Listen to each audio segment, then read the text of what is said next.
जानता रे यार सौदा बनाई के हो ओढ़नी बुढ़ाई के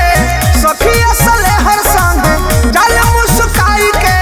हाथ में दिखावत चले फोनवा रे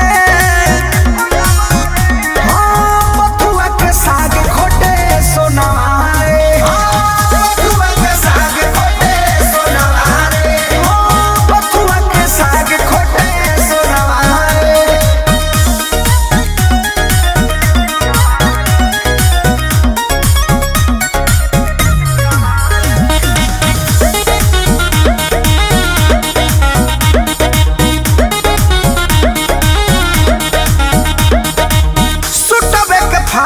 बहाना के बांधे पेट में कचरेले ढेर गेहूं सरसों के खेत में एकरा ओकरा बारे में बतियावल करले कतन लई कन के मती भरा मावल करले नजर से मारेले उठनावा रे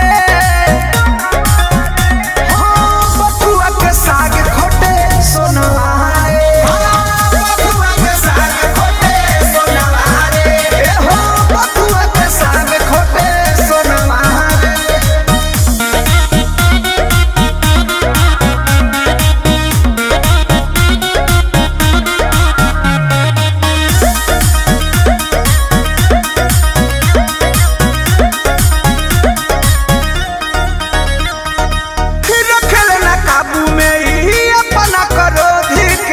तनिको न भाव देली रवि प्रमोद के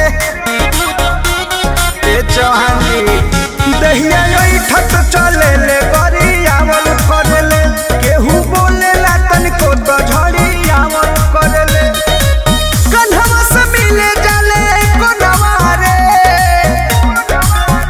हां बथुआ के साग खोटे सोनवा रे बथुआ के साग खोटे साग खोटे सोनवा रे। अरे सरसों में नहेल जो तनी ऐसा।